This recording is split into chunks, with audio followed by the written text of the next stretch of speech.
como es la denuncia constitucional presentada por la fiscal de la Nación ante el Congreso en mi contra. Denuncia inconstitucional e ilegal, sin fundamentos y que carece de toda corroboración y pruebas objetivas. A la asombrosa celeridad de esta denuncia se suma la abierta exhortación que la fiscal de la Nación hace al Congreso de la República, al decirles en su mensaje que ella ya cumplió con su labor y ahora le toca al Congreso hacer lo suyo, poniendo en evidencia la no tan sutil concertación para el complot. Ante esta antidemocrática situación, debo denunciar ante el país y la comunidad internacional que esta práctica de quebrantamiento del orden constitucional y democrático, las fuerzas políticas que sumieron al país en el más grande proceso de corrupción de la historia nacional en los años 90, son las que ahora impulsan, como en aquella época, una modalidad de un nuevo golpe de Estado en el Perú. Compatriotas, en nuestro país se viene haciendo uso indebido de una manera recurrente de estos instrumentos jurídicos desde la Fiscalía, con la complicidad de algunos magistrados contra mi persona y los integrantes de mi gobierno. Estos disfrazados actos, al no tener fundamento, esconden su verdadero propósito, que no es otro que la persecución política iniciada, incluso antes que yo asuma la administración del Estado. Quieren que yo me vaya para que ellos gobiernen sin haber sido elegidos. Mi elección como presidente de la República significó el acceso al poder de los sectores sociales provincianos y urbanos marginales, por primera vez en la historia del Perú. Fue el sueño hecho realidad de las grandes mayorías nacionales, pero los sectores del dinero, los políticos tradicionales que siempre medraron de la corrupción, se resisten a aceptar la voluntad popular. Recurren a todos los medios de presión, procesan a funcionarios de mi gobierno, los presionan para arrancarles falsas declaraciones con el objetivo de comprometerme en delitos que nunca cometí. Se está instrumentalizando nuevas formas de tortura psicológica con las detenciones preliminares y presiones preventivas para conseguir acusaciones contra mí y mi gobierno. En este contexto, llamamos a las organizaciones defensoras de los derechos humanos para que intercedan por los detenidos a quienes no se les respeta el esencial derecho a la presunción de inocencia. Como hoy sabemos, la Fiscalía sostiene que la inocencia hay que probarla y que los colaboradores eficaces pueden mentir. En este afán desestabilizador, a los neogolpistas no les importa nada, ni el pueblo, ni la patria, ni la familia. Yo lo sufro en carne propia. Mi hija, mi esposa, toda mi familia han sido agredidas con el único propósito de destruirme, porque no quieren que termine mi mandato. Pero les digo que voy a terminar el periodo que el pueblo me otorgó y voy a entregar el poder al siguiente presidente del Perú el 28 de julio del 2026, no antes. No soy un corrupto, y lo repito hasta el fin de mis días. Todo lo contrario, mi compromiso es el de antes y el de siempre, luchar por terminar con esta lacra que tanto daño hace al país. Sin embargo, si algunos traicionaron mi confianza, que sea la justicia quienes se encarguen de ellos.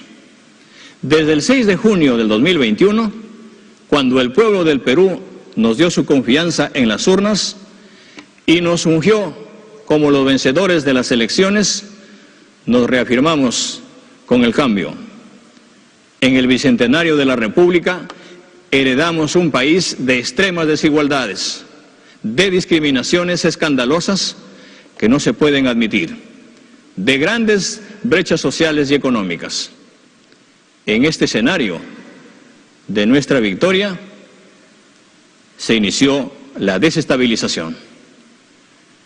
Inventaron fraudes, contrataron abogados de estudios jurídicos famosos, tiraron al basurero sus falsas filiaciones democráticas y desplegaron todo su poder para anular las elecciones, para impedir el triunfo electoral del pueblo.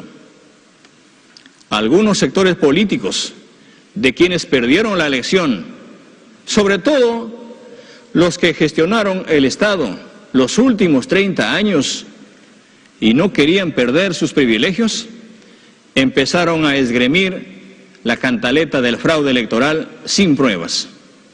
El fraude invocado no se pudo demostrar porque nunca existió.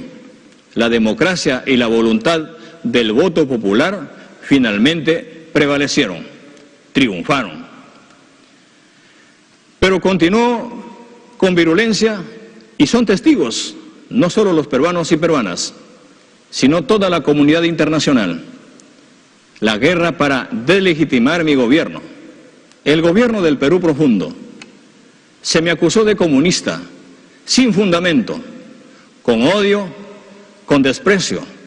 Con odio y desprecio no a mí, sino a las mayorías de nuestras poblaciones indígenas, a los provincianos, a los pobres, a los humildes, a los habitantes de los distritos, de los centros poblados, de las comunidades. Como se nos acusó de comunistas, dijeron que íbamos a expropiar no solo las minas, empresas, sino las casas particulares, que íbamos a destrozar la estabilidad macroeconómica.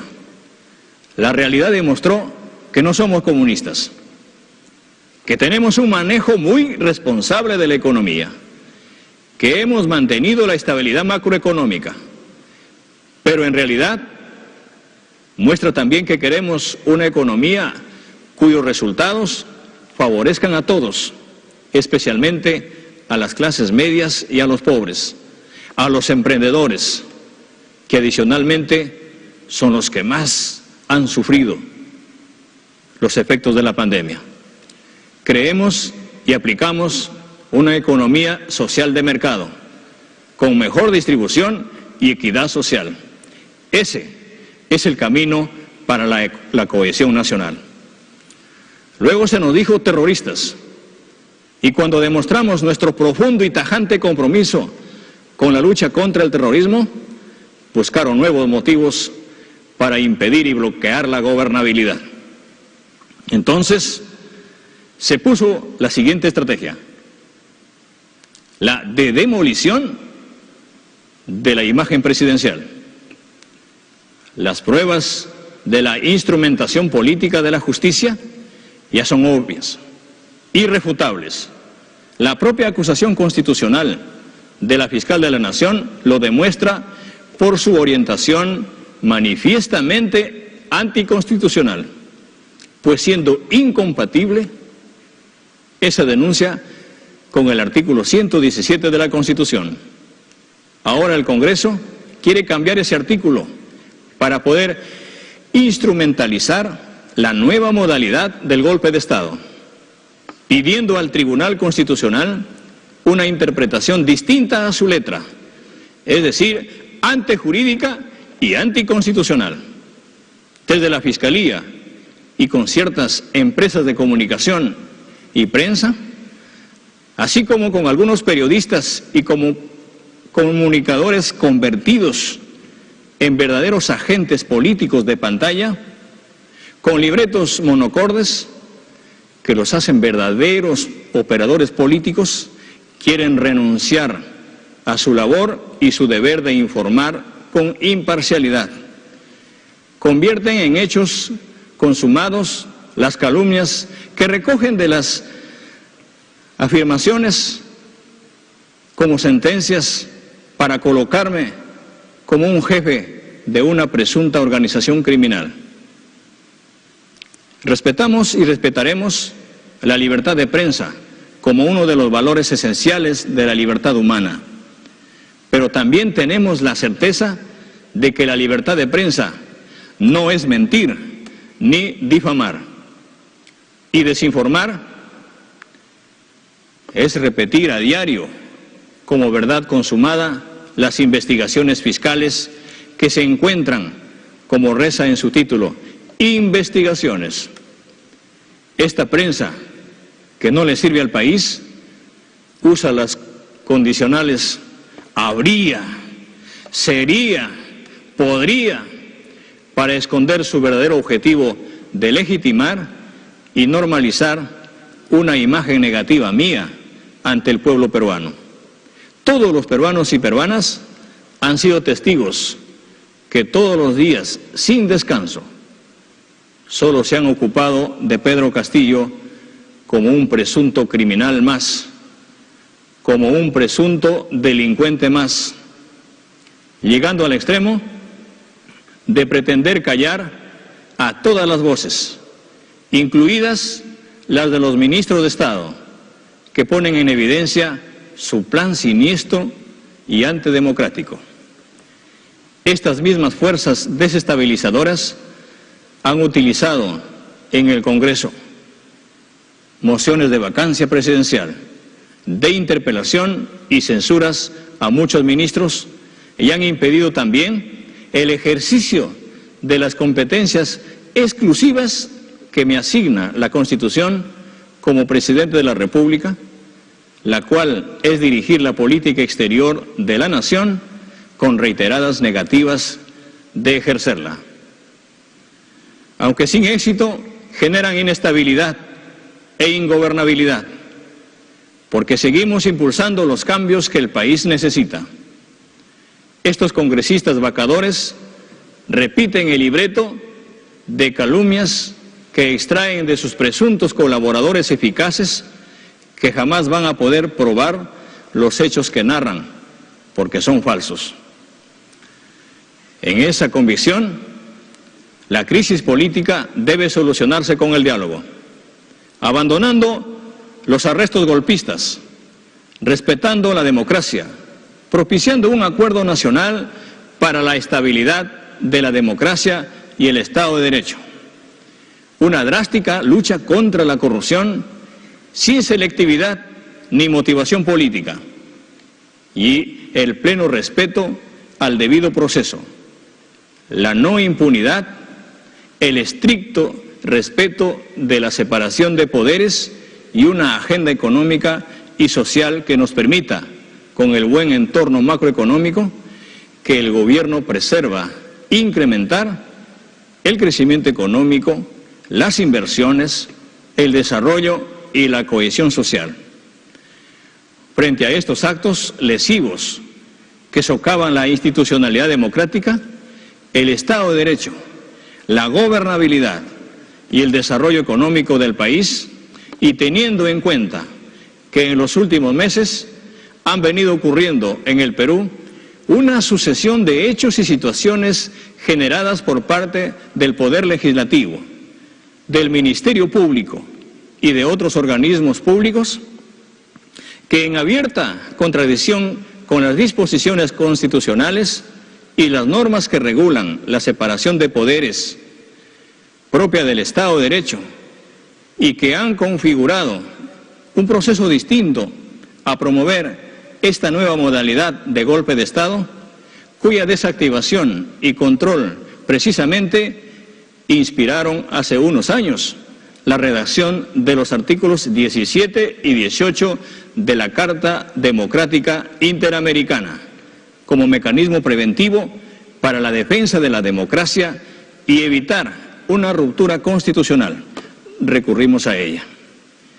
Por ello, llamamos al diálogo y lo asumimos, y tal como entregamos al Congreso de la República el documento de Consenso por el Perú, lo hacemos ahora porque es la responsabilidad que nos pone la historia.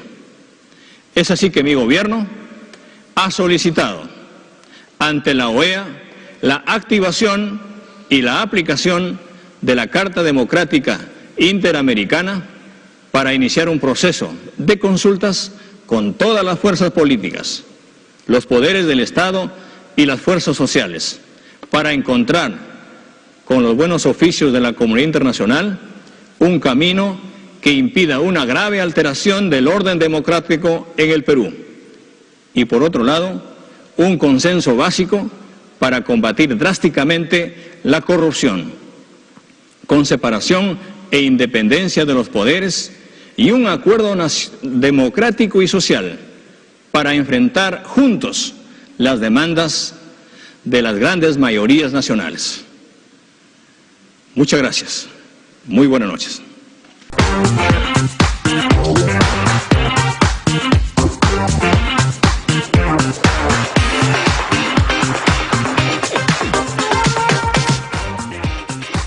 Hola, ¿qué tal? ¿Cómo están? Muy buenas noches. Bienvenidos a Rimanchik. Gracias por estar con nosotros, gracias por acompañarnos. Hace tan solo instantes el presidente de la República ha dado un mensaje a la nación. Un mensaje de muchos minutos, ha durado aproximadamente 20 minutos. Yo no recuerdo un mensaje a la nación quizás tan largo como este. En él ha señalado una serie de elementos que el presidente considera suman y configuran todos ellos juntos una acción clara para desestabilizar a su gobierno. Así lo ha dicho el presidente Castillo. Elementos que coordinados hablan de una ruptura del orden institucional, hablan de un golpe de Estado. Lo ha dicho con esa claridad y por eso es la importancia de este mensaje presidencial. Hasta ahora el presidente de la República no había hecho uso de una argumentación en este sentido completa y tan sólida para además terminar el mensaje diciendo que activaba la Carta Interamericana, la Carta Democrática Interamericana de la Organización de Estados Americanos, buscando ¿qué? La protección del sistema democrático peruano. Lo que ha ocurrido esta noche es muy grave, no es un tema menor. El presidente de la República nos ha dicho que hay fuerzas visibles y no visibles que quieren tumbarse su gobierno abiertamente. Mucho de esto lo hemos hablado, pero el presidente por primera vez activa un mecanismo jurídico para enfrentar esta posibilidad. ¿Qué hay detrás de ello? Esta noche intentaremos aproximarnos un poquito. Quédense con nosotros, comienza Rimanchik. La nación atraviesa momentos difíciles. Graves acusaciones se repiten, tan graves como inconsistentes, como es la denuncia constitucional presentada por la fiscal de la Nación. En este contexto, llamamos a las organizaciones defensoras de los derechos humanos para que intercedan por los detenidos a quienes no se les respeta el esencial derecho a la presunción de inocencia. Pero les digo que voy a terminar el periodo que el pueblo me otorgó y voy a entregar el poder al siguiente presidente del Perú el 28 de julio del 2026. Es así que mi gobierno ha solicitado ante la OEA la activación y la aplicación de la Carta Democrática Interamericana para iniciar un proceso de consultas con todas las fuerzas políticas. El Código Procesal Penal señala que una persona que investiga el caso y que se considera víctima supuestamente del imputado debe pues apartarse o inhibirse, caso contrario se pedirá su exclusión porque ya no busca la verdad, sino busca una venganza. Esas visitas del 23 de julio no existen. Entonces, la objetividad se pierde porque no se ve pruebas que están en el expediente, están en la carpeta y son de conocimiento público. En atención a ello, ya no se busca la verdad o descubrir los hechos, sino se busca un tema de venganza de tipo personal al presidente de la República. Hemos venido a declarar a la Fiscalía, ya se ha dicho y se ha contestado todas las preguntas que nos ha consultado la fiscal, se ha ratificado la denuncia de amenaza de muerte que he sufrido y he solicitado a la fiscal de la Nación se me brinde la protección del caso. ¿Usted ya se le ha planteado el tema de la colaboración eficaz? ¿Su defensa lo ha planteado? No hemos conversado sobre eso, solamente hemos declarado como imputado. Gracias por continuar con nosotros. Y otro de los elementos que valdría la pena completar de lo que hemos planteado inicialmente en el programa es que a veces la posibilidad de la intervención de la Organización de Estados Americanos en crisis como esta también abre posibilidades, ¿ah? Y abre ventanas que pueden ser bien utilizadas para intentar acotar una crisis política. Quien sabe mucho de eso es nuestro invitado y creo que nos va a ayudar un poquito a desentrañar esas posibilidades que se nos presentan. Fabián Bayas, internacionalista, está con nosotros para desmenuzar esto justamente que hemos conversado y adelantado. Fabián, bienvenido. Buenas noches. Buenas noches, gracias por estar con nosotros. Fabián, en términos jurídicos, ¿qué cosa es la Carta Democrática de la Organización de Estados Americanos? Tenemos que irnos un poquito a la historia. Dale. ¿No? Antes, yo quiero decir que más o menos en el periodo en la década del 90, cuando acabó la Guerra Fría, para Estados Unidos el término de democracia en un país se regía en función de lo que es su sistema de seguridad ante la amenaza comunista. Terminado ese periodo de la Guerra Fría, es que presidentes como Bill Clinton ponen a mesa, juntamente con Christian von Warren, que era el secretario de Estado de la época, un tema que la democracia y los derechos humanos debe ser la piedra angular de las relaciones interamericanas. Correcto. Entonces, ya no la amenaza comunista, sino la potencialidad de un gobierno democrático y el respeto a los derechos humanos. En Santiago de Chile, la declaración 1080, a comienzos de la década del 90, enfatizó la posibilidad de que un organismo supranacional como la OEA pueda intervenir en los estados solamente por estos dos motivos, cuando esté en peligro la democracia y los derechos humanos. Esto ha tenido un proceso lento que se ha cocinado a través de los años 90, una realidad que no se había contemplado. Como un gobierno, estoy hablando del segundo gobierno de Fujimori, que no fue avalado como no elegido democráticamente, porque el año 95 democrático se relacionaba con el acto electoral, tenía que cumplir condiciones adicionales, porque nadie podía discutir que el segundo gobierno de Fujimori era un gobierno electo democráticamente, pero debía cumplir otras condiciones. Otros parámetros, correcto. Como la división de poderes, la no politización de las Fuerzas Armadas, el respeto a lo que es la prensa, la libertad de expresión, la participación de los organismos civiles, partidos en la sociedad civil. Importante que lo menciones, Fabián, porque hasta entonces la ruptura del orden constitucional venía desde el espacio militar y era muy visible, eran tanques de la calle y soldados, ¿no es cierto? Claro, eso es son lo que se denominan los golpes clásicos, donde había un perpetrador, había una víctima o blanco y había un procedimiento. Pero ahora ese procedimiento, que era el clásico golpe militar, ya no existe. Claro. Ahora puede haber otro tipo de procedimientos y lo que se discute ahora es que tanto supuestamente el perpetrador y el blanco, en el caso peruano actual, son totalmente legales. Nadie puede discutir la legalidad. Pero lo que está en discusión es que el marco legal que el Parlamento quiere emplear para vacar al presidente de la República. Tenemos experiencia desde la vigencia de la Carta Democrática de las Américas, la Carta Interamericana, que haya podido servir como herramienta que previno, que evitó un golpe de Estado? Sí, hay dos experiencias y es interesante porque en la carta que envía, uno de los tips importantes de la carta que envía el presidente es uno de los últimos párrafos que invoca la experiencia de Bolívar del año 2008. Había que invocar también la experiencia del Perú en el año 2000. También. Claro, donde es a través de una mesa de diálogo que se dejan al lado estas dos narrativas que están chocando en la actualidad. La narrativa que me quieren dar un golpe de Estado y la narrativa de que este es un mecanismo constitucional. Deja de lado esto y la mesa de diálogo ayuda a acercar esas partes para encontrar una solución. Correcto.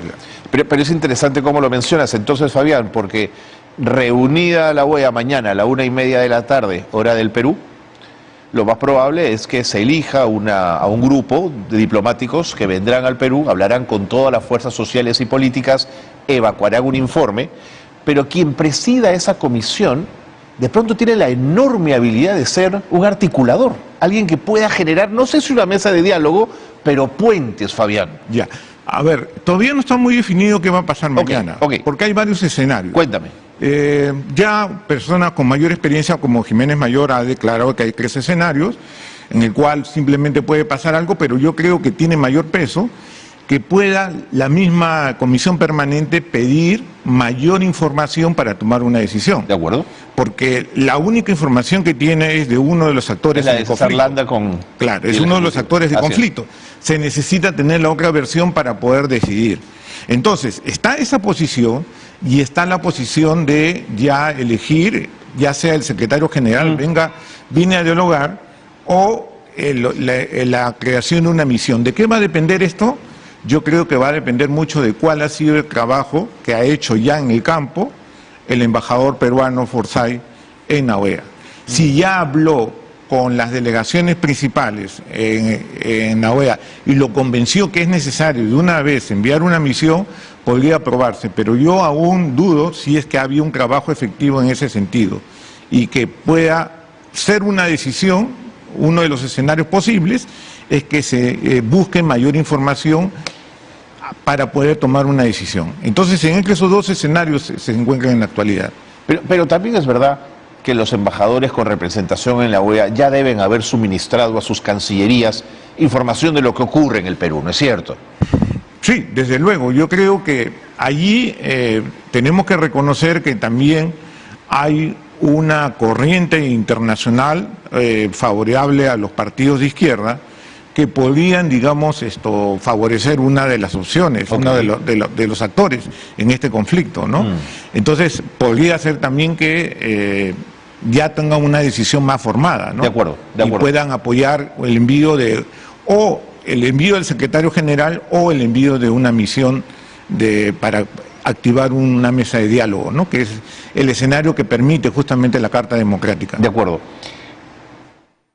¿Te imaginas, ves viable la posibilidad de esa mesa de diálogo en una polaridad tan grande, en una situación de tensión tan fuerte como la que vivimos? Yo creo que es una tremenda oportunidad para poder enfrentar la crisis. Lo que está muy mal, y yo creo que eso sí, a la oposición también llamo yo a reflexionar, que la OEA no es su enemigo. No se puede, y esto lo digo porque ya he escuchado a algunos sectores políticos conservadores que ya lo están considerando como una intervención internacional en asuntos internos. Oiga, señores, eso ya se acabó, la doctrina Estrada ya no predomina. Hoy, si es por la democracia, un organismo supranacional por estos dos temas, que es la democracia y los derechos humanos, puede intervenir. Entonces, yo creo que una parte de la oposición tiene que quitarse ese discurso anti-OEA y plantearle en forma técnica sus posiciones acerca de por qué está presentando una iniciativa de vacancia al presidente. Pero ese escenario, en lo personal, Fabián, a mí me plantea un resquemor, y es cómo no hemos tenido nosotros la capacidad para resolver nuestros problemas en un diálogo natural entre las fuerzas políticas en el país. Es decir, el diálogo que debe nutrir las relaciones políticas entre los poderes, digamos, ¿dónde ha estado en este caso?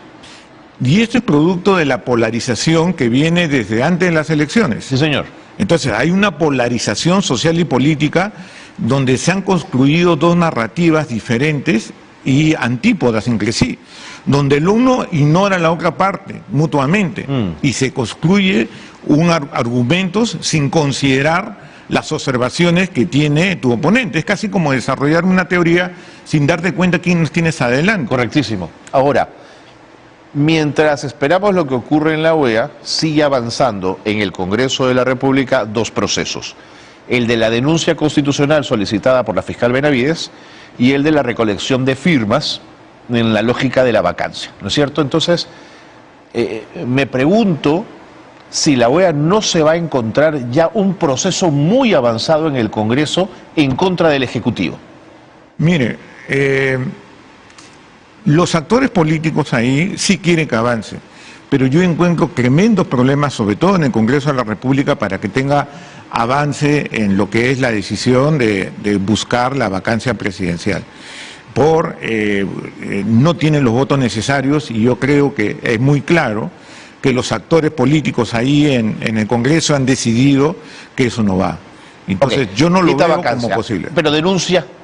La denuncia, si bien es cierto que tiene menor cantidad de votos, tiene que madurar más aún. Yo creo que la OEA mañana va a decidir, y este es un problema de semanas, yo creo que va a intervenir antes que esto escale más. Okay. No creo que el Congreso, ante la inminencia de ingreso de la OEA como un actor supranacional para poder intervenir en el conflicto, vaya a acelerar el proceso. Eso es imposible, porque ahí sí, si se saltean pasos adecuados, dados, porque esto es una interpretación donde tiene que haber un consenso mínimo para poder aplicar lo que son los tratados sobre la corrupción, eso va a demorar mucho más. Va a demorar, de acuerdo. Y se suma una pequeña situación de la que hemos sabido hoy, señalada por una congresista de Perú Libre, en el sentido que el presidente del Congreso, José Williams, no solicitó al Pleno del Congreso el permiso para que la demanda competencial que están pidiendo por el tema de la Defensoría incorporara el tema del 117, buscando la opinión del TC. Y va de por medio, en fueros de Perú Libre, la solicitud de la censura al presidente del Congreso. Bueno, yo no soy constitucionalista. No, yo soy, pero lo pongo sobre la mesa como para armar el tablero, claro, ¿no? Pero futuro, ¿no? Este tipo de acusación que le están haciendo claro, no. Lo que dice Williams no tiene fundamento. Entonces, lo que sí puede haber ahí es que por un acto de rebote, porque cada acusación es sumado a otra acusación, y de rebote a otra acusación, no pase eso en el Congreso. Yo creo que no tiene futuro la acusación del presidente del Congreso en este caso, ¿no? Correcto. Vuelvo a tu fase de internacionalista, Fabián, que es tan interesante. Cuando la mesa de diálogo operó en el Perú en el año 2001, ya uno de los grupos en conflicto, digamos, ya el fujimorismo comenzaba a parecer debilitado, ¿no es cierto? Ya se comenzaban a ver las acusaciones por corrupción, el presidente fuga al poco tiempo, huye al poco tiempo. Mire lo de Montesinos también, el velero Carisma y todo esto. Pero acá me parece que la posibilidad de una mesa de diálogo va a encontrar una tensión mucho más difícil de digerir, porque hay dos pugnas muy fuertes, como que los dos jalan con la misma fuerza, Fabián. Sí, es cierto, porque también en el caso del 2000 estaba terminando un gobierno. Así es. Y estaba a punto de iniciar otro, y la mesa de diálogo fue justamente el espacio institucional por el cual se canalizó el conflicto. Aquí tenemos un gobierno que está en el año y medio de gobierno. Exactamente. Entonces va a ser más difícil las decisiones que se tomen, porque van a tener repercusiones inmediatas. Y además hay un presidente en ejercicio, ¿no? Electo, y aquí democráticamente, como ha sido el presidente Castillo, y que van a tener que tener fórmulas mucho más creativas para poder encontrar una salida a esta crisis, ¿no? En general. Sí, yo encuentro que la situación está mucho más polarizada que la situación del año 2000, ¿no? Pero para eso hay que escuchar a las partes, y yo creo que una tercera parte ayudaría a la visibilización de cualquier tipo de problema en el Perú. Yo creo que también sumaría que las fuerzas democráticas, no políticas, sino más bien sociales, estén expresando también en la calle una posición, Fabián. A ver, acuérdate que cuando llega esta mesa de diálogo son convocados el gobierno, la oposición, la sociedad civil, la sociedad civil en todas sus expresiones, universidades, instituciones profesionales, iglesia, partidos políticos también, y también invitados especiales, personas que puedan aportar para poder encontrar una solución. Entonces, no es una mesa de diálogo de dos partes, son de cuatro. No, claro. No, de cuatro patas esta mesa, ¿no? Claro, algunos quisieran que no fuera de tantos, pero en fin, vamos a ver qué pasa. Fabián, muchas gracias por habernos ayudado a entender qué es lo que va a pasar entonces en la OEA. Hemos adelantado un poquito hipótesis, pero vamos a ver qué pasa, y sobre eso seguiremos trabajando. Muchas gracias. Gracias a ti. Fabián Bayas, internacionalista, además nuestro editor de internacionales en el diario El Peruano, ha estado con nosotros conversando de estos temas. Pausa y volvemos. No se vaya. Muchas gracias, Fabián.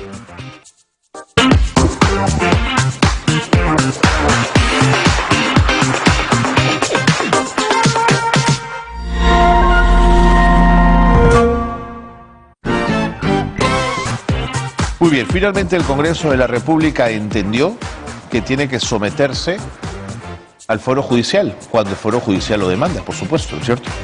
Hoy se ha suspendido el proceso de selección del Defensor del Pueblo. Ojo que se llevó a cabo uno, medio ahí, votaron sus discusiones. ¿Qué hubiese pasado si se elegía un defensor o defensora del pueblo en esa elección, digamos, la que hemos vivido hace no menos de 2 semanas, 3 semanas, ¿no es cierto? ¿Qué hubiera pasado entonces?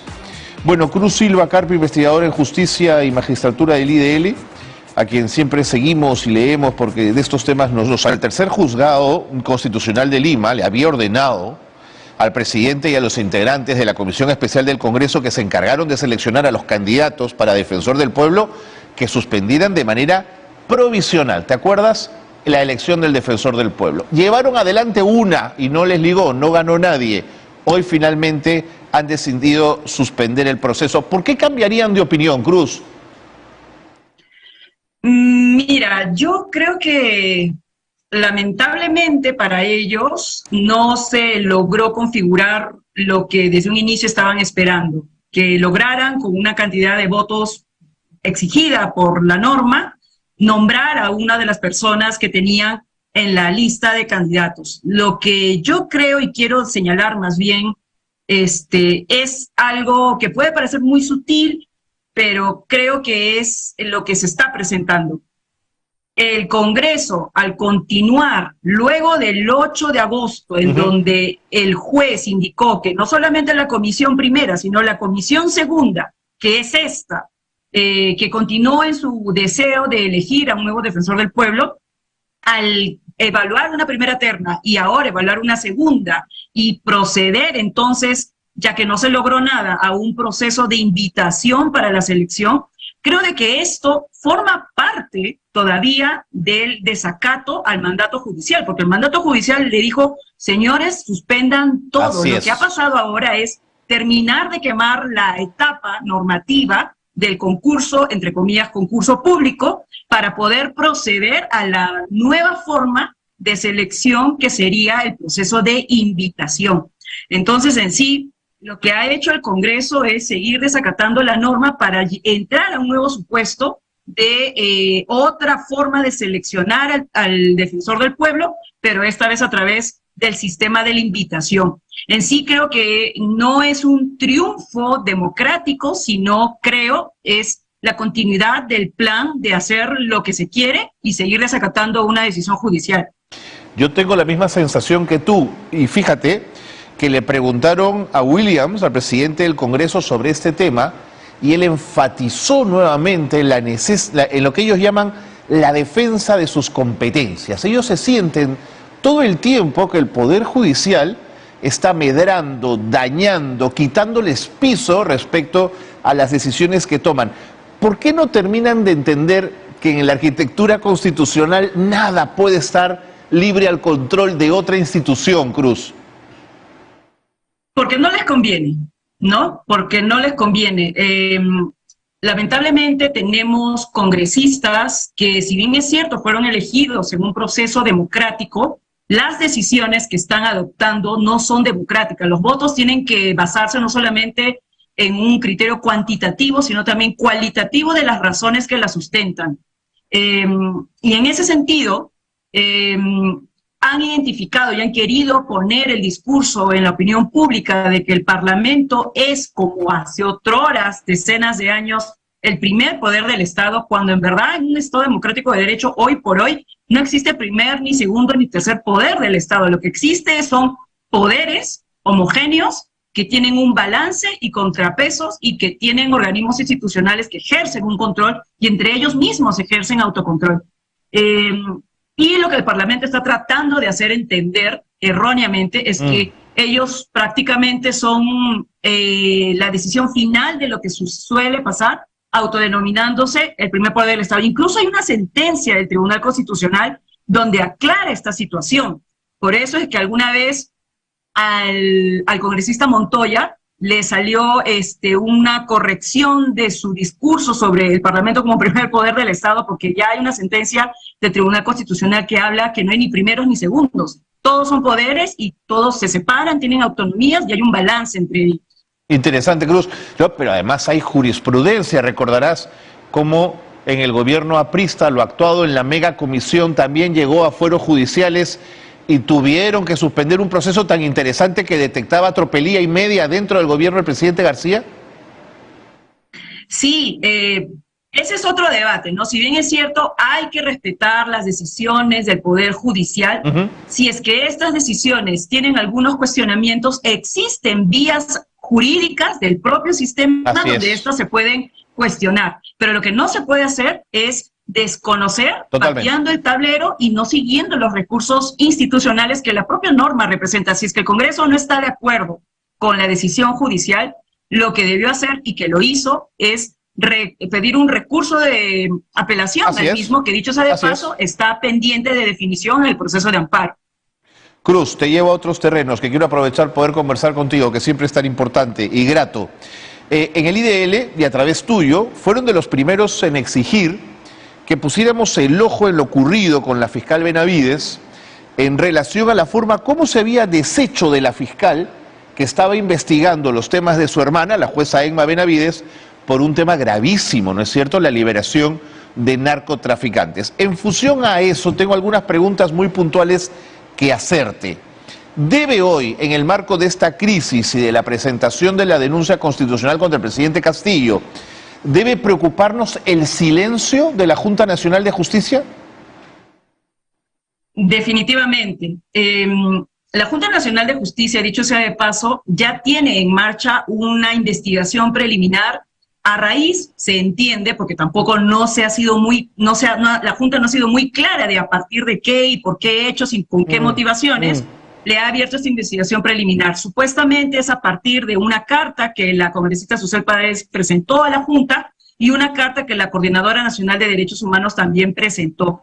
Pero lo que no se sabe hasta ahora es sobre qué hechos esta investigación preliminar está avanzando y sobre qué tipo de motivación. Claro. Si es que se está solo focalizando en el retiro de la fiscal Revilla, que investigaba a 2 hermanas de la fiscal de la Nación, que dicho sea de paso, respecto de una de ellas, la jueza Emma Benavides, IDL Reporteros, hoy o ayer ha sacado una nota investigativa que ahonda la gravedad sobre este tema. Así es.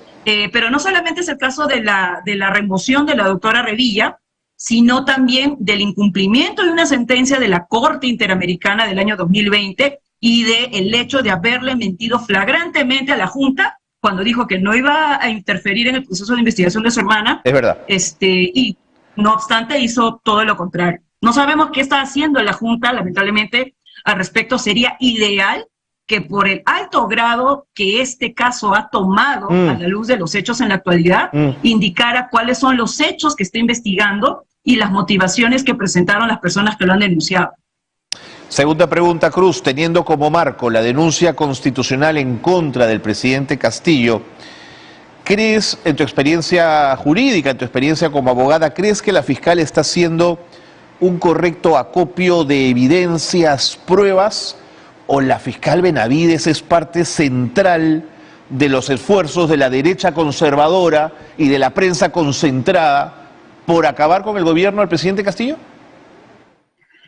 Yo creo que el equipo especial de lucha contra el poder que formó la fiscal de la Nación está haciendo un trabajo y a partir de ello ha revelado indicios muy graves que a la luz pública identifican que sí hay mucho que investigar respecto de la gestión de Pedro Castillo.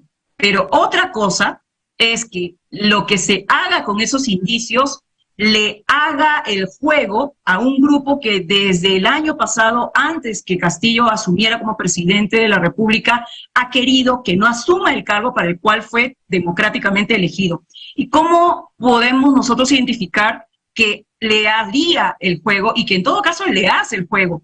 La fiscal pudo haber decidido, con lo que encontró en la investigación, primero, pelear para acceder a la acusación constitucional, ya que tiene diversos importantes indicios respecto de la tesis de la culpabilidad de una organización criminal, o promover una denuncia constitucional que vaya relacionado no con el artículo 117, que tiene un número cláusulos de cuándo es que a un presidente de la República se le puede investigar en ejercicio.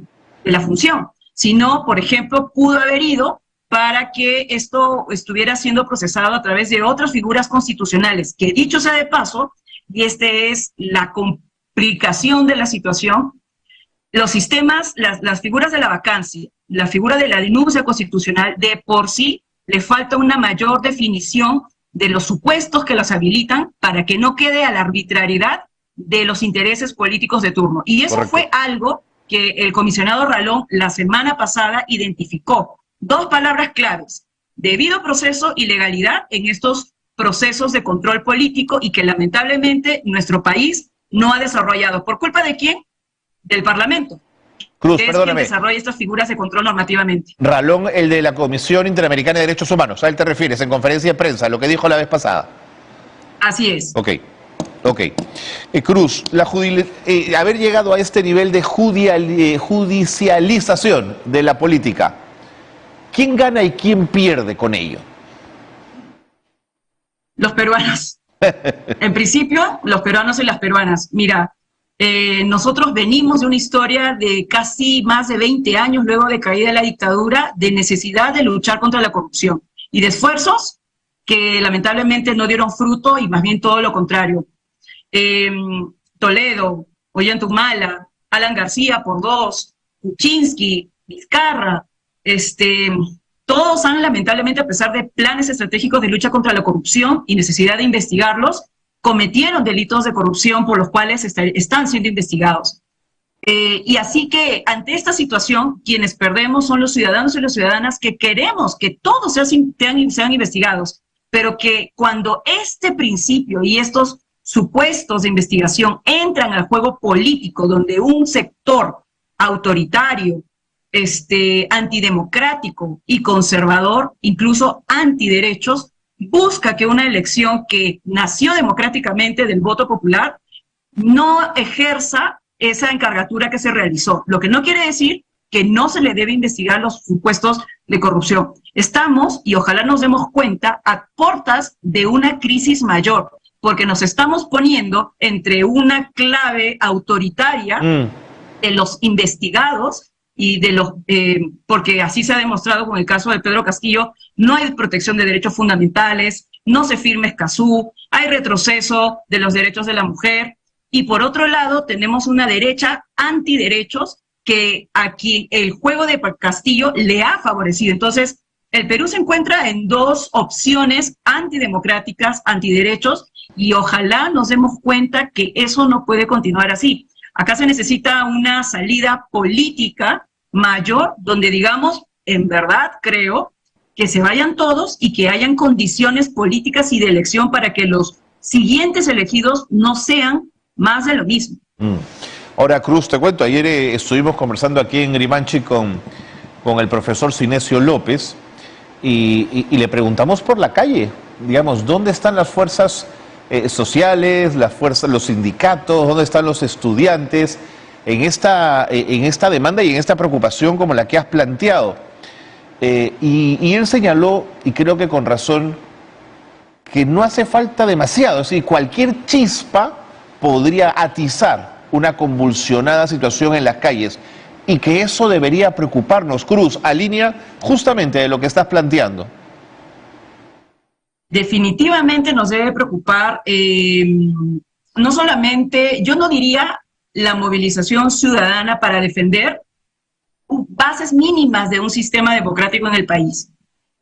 Creo que nos debería preocupar que esto nos derive hacia una lucha desencarnada, interna, entre peruanos y peruanas, donde no logremos políticamente encontrar una salida. No, ese claro. Sería el más grave problema. Sí, ese último punto es el que más... Bienvenida a la movilización ciudadana, por supuesto, y las expresiones democráticas en calle. Lo que me preocupa es que esto devenga en violencia y en una situación luego incontrolable. Cruz, creo que hemos agotado varios temas. Muchísimas gracias. Siempre abiertas las puertas para conversar, para que te vengas aquí a Grimanchi, para seguir conversando de estos temas. Muchas gracias. Muchas gracias a ti, y por favor, sigamos debatiendo y estando muy pendientes de esta grave situación en la que está a puertas nuestro país. Gracias. Muchas gracias. Cruz Silva del Carpio, investigadora en Justicia y en Magistratura del IDL, ha estado con nosotros hablándonos de cosas muy importantes y muy interesantes que hay que mirar, ¿no es cierto? La posibilidad de que si no llegamos a acuerdos, a diálogos, si no bajamos un poco la temperatura y la crispación, esto se puede ir de las manos y eso hay que evitarlo a toda costa, ¿no es cierto? Nadie tiene por qué tener un enfrentamiento en calle, ni violencia en calle, si esto se puede resolver políticamente, negociando, conversando y llegando a acuerdos. Hoy es cumpleaños de la única Miss Universo que ha tenido el Perú. Hoy es cumpleaños de Gladys Sender y la recordamos y la queremos aquí en el